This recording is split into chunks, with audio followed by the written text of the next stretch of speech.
All right. Let me try and get to my... There we go. Am I live?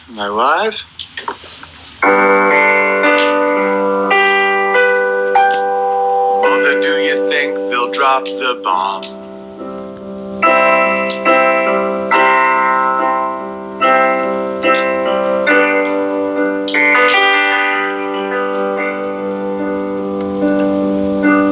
Mother, do you think they'll like this song?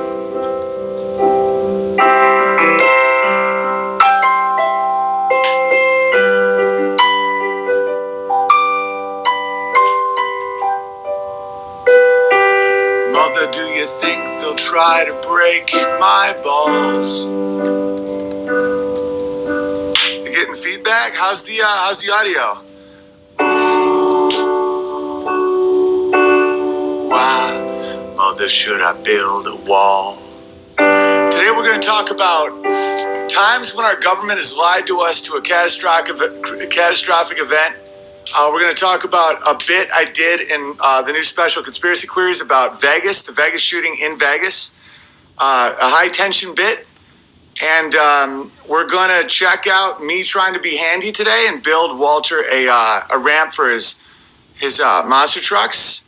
And after yesterday's episode with Dark Side of the Moon, I started thinking about Pink Floyd's The Wall because there's so much wall talk right now. And I love this line, mother, should I trust the government? It's, mother, do you think, mother, should I run for president?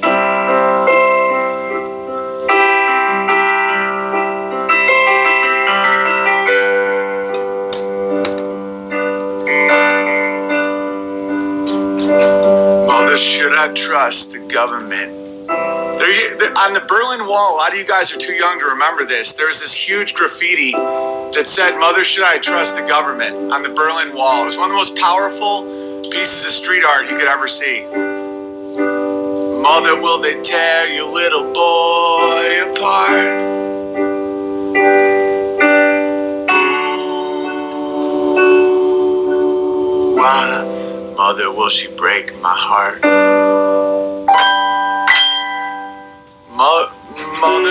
Mother, will they put me in a firing line? Ooh, why is it just a waste of time? So yeah, one of my dad's students actually brought him back a piece of the Berlin Wall when it came down. And I was always raised to not like walls because walls meant division. You know, walls always reminded me of the communists separating Berlin. And if people think that socialism works, just look at East Berlin and West Berlin and how people are living. But nowadays, I associate walls with protection, with sovereignty. And it's interesting how the idea of a wall itself can change in just one person's lifetime. And all the wealthy have their own walls. I remember when I lived in LA, just about everybody that was for all the immigration, the open borders, had giant walls. And I noticed that even way back then, even before I understood the true ramifications of our Naturalization Act from the 1960s and how it's affected the United States. You know, we have had the largest movement of human beings come into the United States that has ever happened in the history of the world right now. That's wild, man. That's wild. So first, do you guys want, I'll just ask you guys because I'm in the chat right now. There's already 1,300 people here. Would you guys first like to see the stand-up bit about Vegas in Vegas? I'm not going to lie to you. It's a little tense, but it's from the new, it's from my new special Conspiracy Queries. And is it Dirty Underpants Bear made this for me? And I think it's just spectacular.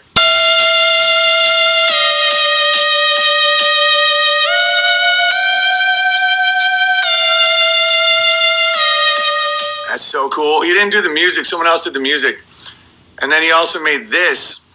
This is almost like it's my own picture of Dorian Gray almost. Like I'm just like one of those creepy guys in the painting. It's just like, hello. Imagine seeing that on your wall.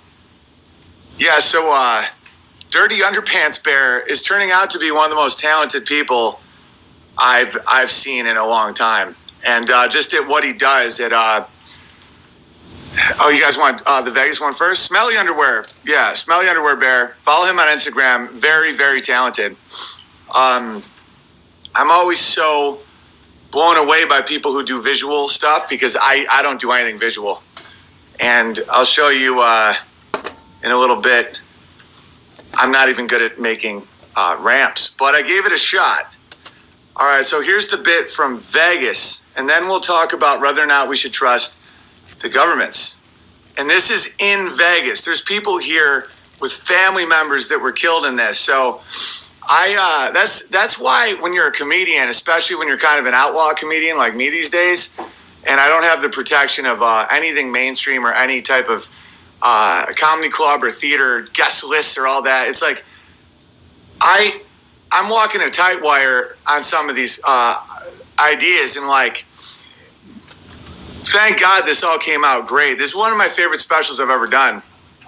And but I talk about the shooting, the Vegas shooting in Vegas to people who have been through loss, and that's the thing about jokes. If you're gonna do a black joke, you better be able to do it in Cleveland. If you're gonna do a gay joke, you better be able to do it in San Fran. If you're gonna be able to do a Jew joke, you better be able to do it in Israel. And if you're gonna do a joke about the shooting in Vegas, you better be able to look in the eye of people who've lost family members and know that it will relieve their pain. And that's the real art of comedy that is so hard but so valuable. And I'm always learning. I haven't gotten there yet, but yeah, the Vegas shooting, that's one of the main reasons I got into not trusting the government narrative. The Vegas shooting, I haven't talked about it on this at all because I've been waiting for more information, is one of the craziest non-stories that people just let go. And we're talking about Stormy Daniels and Russia collusion, but check out this bit. All right, let's see what we got here.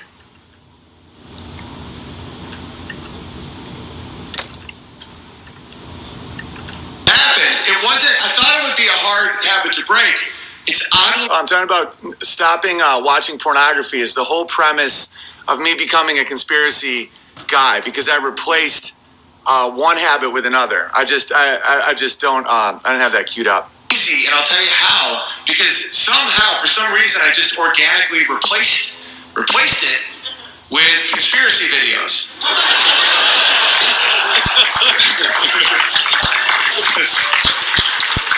Because it wasn't the porn, it was the bender that I was addicted to. It was just opening windows and being like, no way. Easily replaceable. And now I don't understand how people don't question things. Especially in Vegas. Like, all the people that are like, believed you're a sheriff with his little story. Have you gotten infuriated with friends that are like, yeah, makes sense? By the way, you can feel the tension in the crowd. They're like, we love you, man, but please do this properly. You can feel it. It's like this is the story a year later. Yeah, so we had an elderly man shoot 500 rounds, not automatic, semi, 500 rounds from a far distance with military accuracy. No one has video of it. Well, if they did, they mysteriously died. And no video at all in Las Vegas of a shooting. None. And the top 6 floors of Mandalay Bay are owned by the Saudi Arabian prince. Do you guys know that? No big deal. And the guy has no clear motive. And then he died, and there was no real police response. And looks good to us.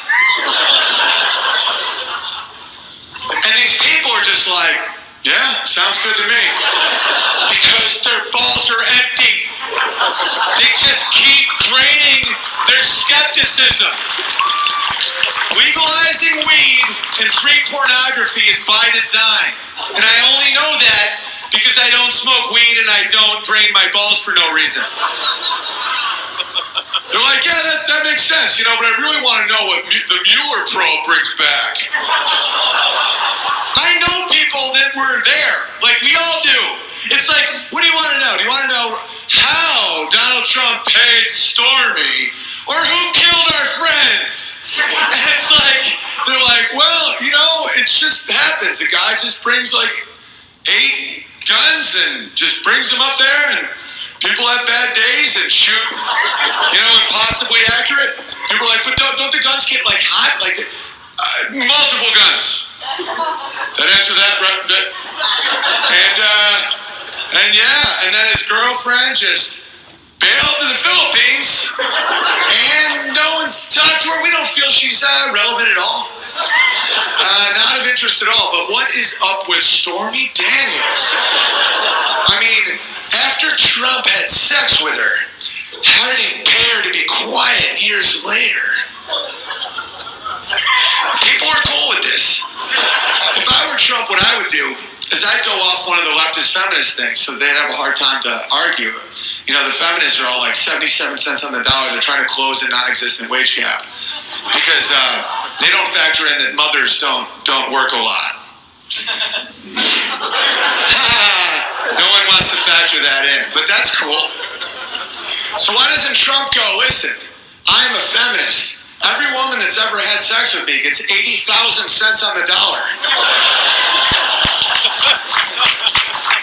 All right, so I gave them, I released attention with the Trump joke because I had to let them laugh at something. They were with me, but it was like I was saying some stuff that's so tragic that people are not even asking questions about it. And to see the anger about me asking questions about the moon landing situation, it's like that to me was the safe version. That was me being nice. That was me not,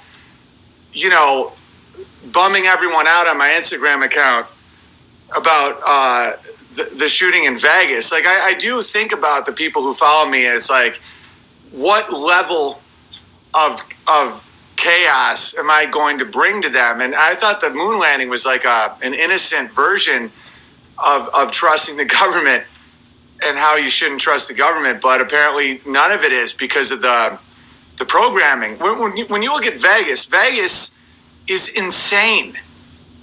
And people have their vices and they have their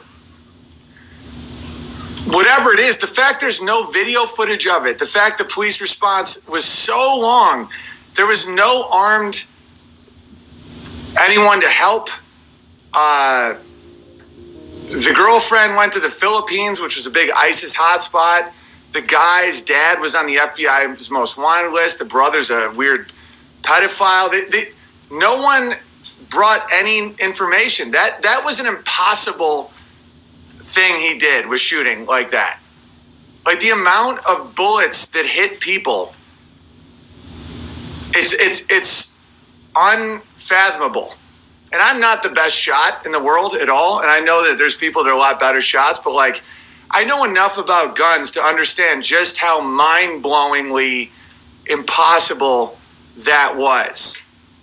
And no one cares. There was like the amount of deaths, and to try and use that for, to ban bump stocks and then ban assault rifles, that doesn't even exist. That's not even a real term. It's like cisgender. Like, what's an assault rifle? Or not all guns are assault guns. Like, that's the point of a gun. That's redundant. That's like climate change. All climate changes. And this war on words and this war on narrative and this war on trust is so monumental. And, people talk about like hate crimes. It's like a country music festival was just massacred. And then a country bar in Thousand Oaks was massacred. And we won't hear about these people ever again or the motive or anything.